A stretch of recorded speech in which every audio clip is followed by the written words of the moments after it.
Hey guys, Tom Shue here, also known as AK Freak on the IRC chat and some forums that I visit. And today I want to show you how to set up your mode switches or your flight mode switches on Cleanflight. But while we're doing that, I'll show you how to do some other stuff too, just in case you're interested. You see, there's a bunch of different flight modes on your quadcopter. One flight mode, which is by default, is the manual flight mode, which is whenever you tilt the craft to one angle, it'll stay at that angle until you correct it. Okay, so it's like flying in a manual mode, right? So there's a maximum angle applied to that of 50 degrees, so it won't go over 50, so it won't let you do a flip or anything. However, it is fully manual, so it does not level up when you let go of the stick or put it back in center. It stays at the angle. Then there's another mode called angle mode, which is a self-leveling mode, and it also has a max angle, so it won't do a flip, but when you let go of the stick, it'll come back, and you can adjust that angle, and you can adjust how fast it fights and snaps back to level. And then there's a third mode called the horizon mode, and the horizon mode is a self-leveling, which means that when you let off the stick, it'll come back to level. However, there's no limit, so you can do flips and stuff. So that's your flipping mode if you want to do that kind of stuff, the horizon mode. So I happen to have a Tyrannus radio, and you have to go in and set up the switches to enable the channels. You have to establish that. Where with like a JR radio, all the channels are automatically alive. You got a 16 channel radio, all 16 are ready to go, and they're already assigned to a switch and mapped. With Tyrannus, you can map the switches real easy. You just set it up. Well, regardless, you're going to come over here to your receiver channel, and you're going to have to identify what switches you have set up. So for example, this one here is my aux1 switch. This one here is my aux3 switch. That's a aux4 switch. And this is an aux2 switch. I don't know if you can hear that or not, but I have a locator beeper hooked up to it. It's the beeper on the quad on my aux2. Alright, so let's get started. Now that we've identified our switch, we're going to be going for the aux1. It's a 3-position switch. Okay, so you come over here to your modes. Okay, and we want to set up our angle and our horizon mode. Our first one is our manual, which there's no mode for it. That's the default flight mode, so that one's already on. We want to be able to go to angle and horizon mode, so we're going to click our range, and right here we know we're going to be on the aux1 because we just identified that switch that we're going to be using on the receiver. Okay, so now we're in the top mode. You can see it's down here at 1000. So this is where we don't want anything to be assigned to it at all.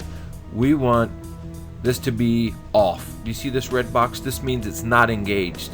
Okay, the angle switch is not engaged. So down in this area, when it's up in the full up position, that's full manual mode. Now we want it to go to angle mode when it's in the middle switch position.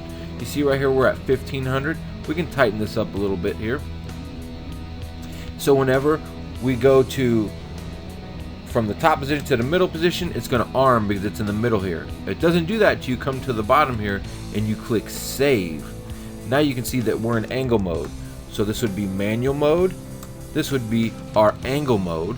Okay, and now we can stack stuff on there if we want. We can add another option here. Say if we didn't have a 3-position switch, we had a 2-position switch, two 2-position switches.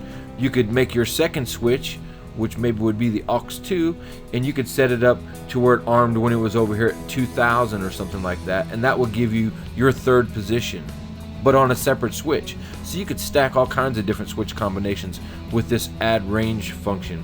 Let's go ahead and close that out.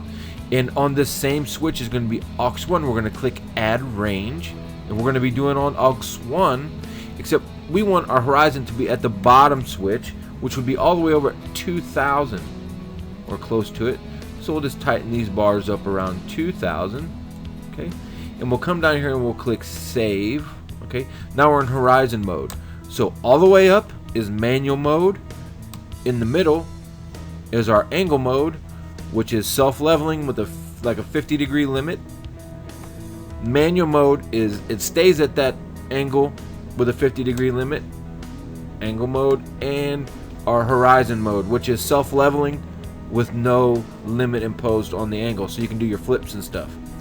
Now if your board has a barometer, or for baro, It takes barometric pressure and it measures it.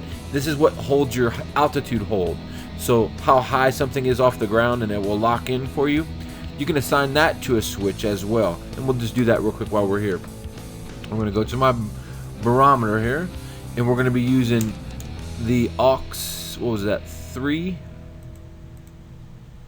So we're going to go over to aux 3, and we're going to check that out. There it is. Yeah, we're on aux 3. So I want it to be in barometer when we're all the way down at the bottom switch position. It's a 3-position switch. I'm going to bring it over here.